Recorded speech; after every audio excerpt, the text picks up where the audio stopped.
Hi, Marketing 2 students. Today we're going to talk about fans and their needs. So, why do people go to things what they do? And how, as marketers, do we really go through and create something based on someone's needs? So, we just got done talking about value and loyalty and benefits. And now we're going to kind of go through some of their needs that they have. The objectives for this chapter is really to identify and create some different things. So, like, we're going to create and justify a sport and entertainment marketing experience for a specific fan base. But before we do so, we have to kind of talk about some of the different types of vocabulary words for their needs. So things like hedonic and utilitarian, sports consumptions, high and low involvement, factors that influence, benefits, and then why do you attend? And that's what we're going to kind of go over today. So the first thing that I want you guys to really think about is what's called utilitarian needs. And these are the needs that people have. So one of the things to think about within utilitarian is it's based on a consumer's desire to achieve a functional benefit from using the good or service. So like I'm going to purchase a microwave to make food. That's a very utilitarian need. It's going to do something for me. There's a functional benefit. I'm going to buy a coat to stay warm. And then thinking about it from a service standpoint is like if you're going to take your clothes to a dry cleaner, you're going to get them cleaned. Like those are utilitarian. Like these are things that need to be done. Where on the flip side, we also talk about like hedonic needs. And this is like more of a sensory thing. It's like all about pleasure, fun, excitement. This is where our sports and our entertainment industry really comes into play. So like we want to have fun as people. And I think that's sometimes why COVID has affected us the way that it has is because saying you must stay home is actually really, really hard. So like you need to have those experiences. You want to have those types of things. And by doing so, you kind of create this like competitive excitement need that goes along with it. So that's really what we kind of talk about within the sports, concerts, entertainment side of things. Is like, why do we go to events like that? Meet and greets are a big deal. So, like, yes, I could go to a concert and listen to someone, but it's going to be even better if I can have like the backstage pass and meet and greet. And it's an easy way for you to add value and for you to add excitement to those people's like, um, way of doing things. And it might even make it so they come to an event more so than just watch it or listen to it later. So those are some things I think about. When we look at some social motives, these are things that kind of will allow people to bring together or like bring people together. We're in a very heavy holiday time right now, I guess is what I would say. Like with Thanksgiving and Christmas and more like people just getting together, traditions start to occur.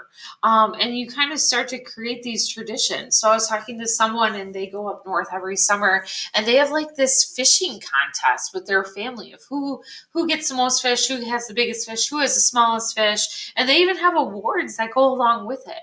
Those are traditional social motives that you kind of have to think about. A lot of times, our sports and entertainment brings family together for events, and you do things together as a family. Like we have friends that have Badger season tickets. They have them together as a family, and then they go to these games together. Those are some things to kind of think about it. When people desire to connect with other people that they share a passion, what that's called is group affiliation. So like that's something to really consider is like if you have similar interests as other people, that group affiliation is going to be very important for you. Some psychological motives that we're going to talk about. We're going to talk about psychological motives that arise from internal desires. So your self-esteem allows one to respect themselves and have confidence in their own worth, and or a sense of belonging. And then the other thing that entertainment does a really good job of, or sports entertainment, is escape.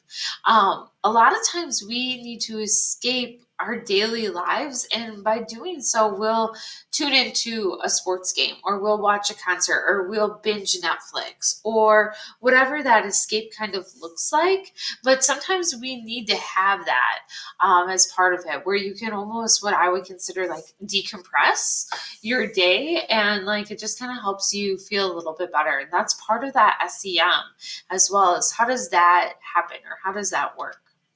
When we look at some personal motives, this corresponds with personal needs. So things like aesthetic, entertainment, sensory, and economic. So when we look at aesthetics, what we look at here is motives for sports consumption that attracts consumers to a particular sports due to style, high performance level, or some observable characteristics. So like the PGA, for example, found that when Tiger was golfing, their ratings were always higher. And not just a little bit higher, but like 30% higher. That's a big deal. People will tune in to games with like LeBron James, or especially this year, I'm going to go to the NFL and think about like Tom Brady with the Buccaneers. Like people are interested to see how he's going to do and how Bill Belichick's going to do without him. Like people are genuinely interested to see how that is. And those are some things to kind of think about. Where on an entertainment side, like you have to engage with fans. You got to make your game and your concerts and your events fun and engaging. And you have to do it with some hype. And we haven't talked a ton about hype yet, but hype is a big deal. So you need to have like pregame, postgame, in-game activities, promotions. You need to have people talking about your event weeks prior to really build and like create this like word of mouth advertising and this hype that goes along with it.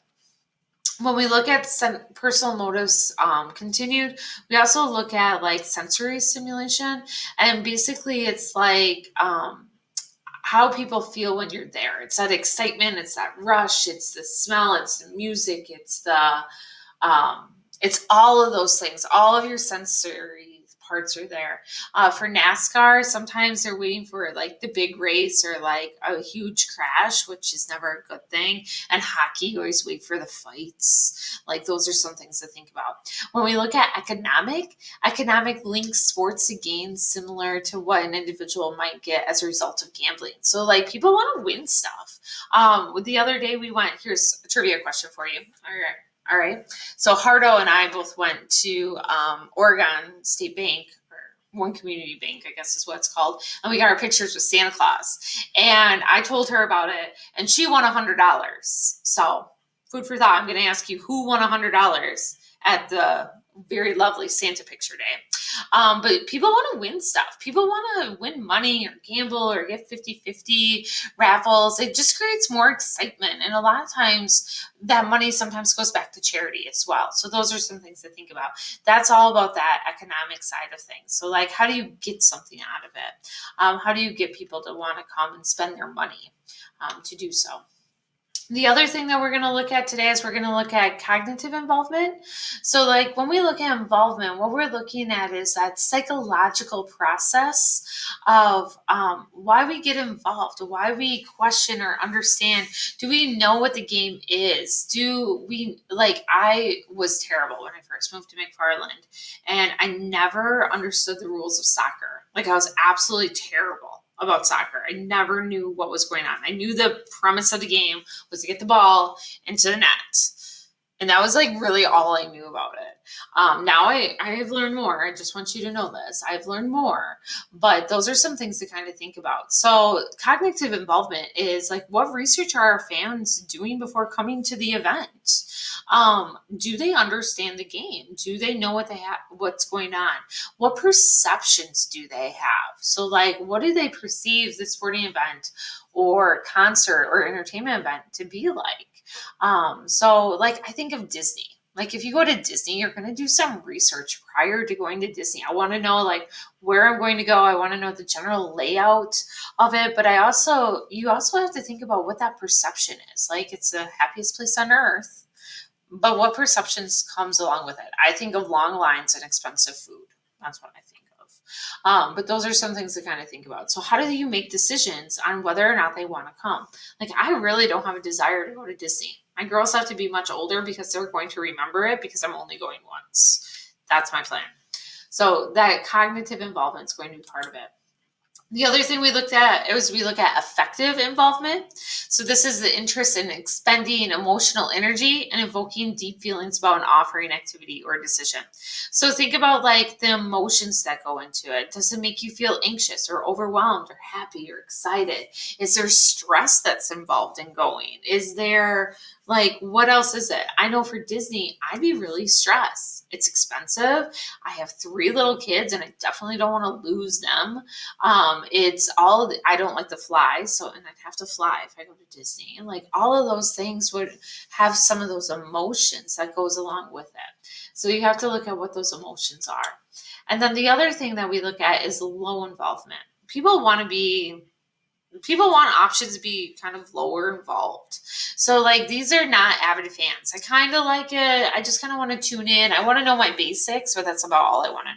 So like your challenge is this fan base because you want your low involvement fan base to become higher involved because they're going to spend more money. They're going to do more things. They're going to do all these things. So when you think about it, how do I get someone who's like mediocre involved to be a super fan?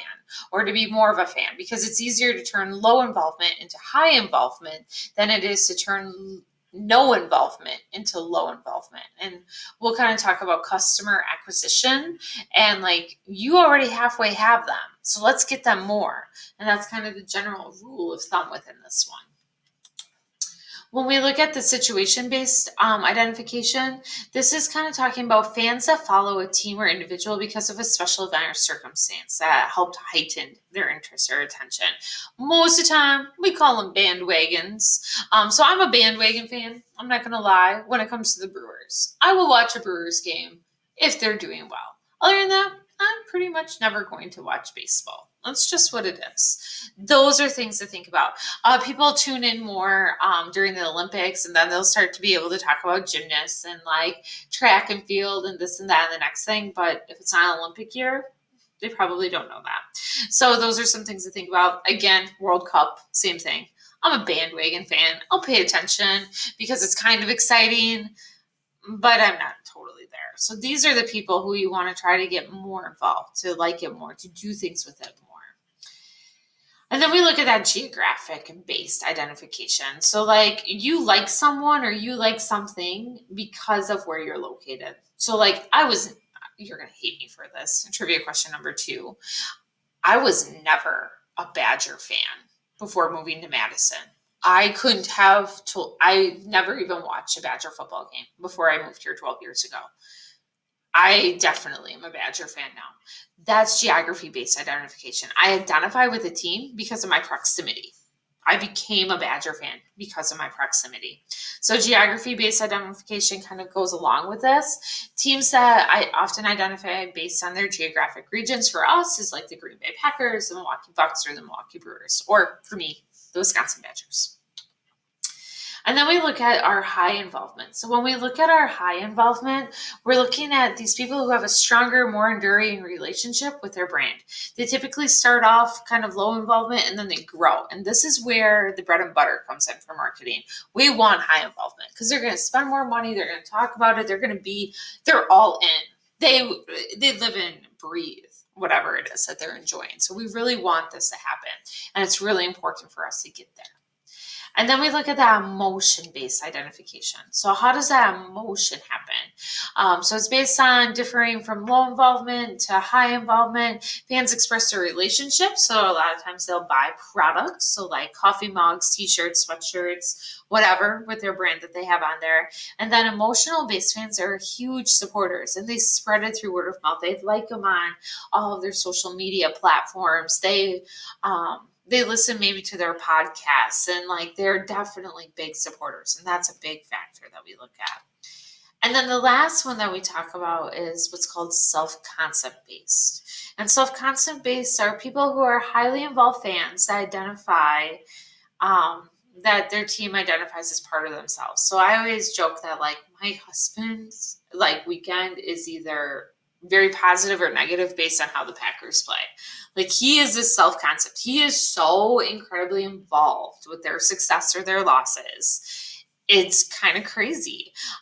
They're very much so a little bit more involved. So like they take high involved to the next level because they're so into it and they so care.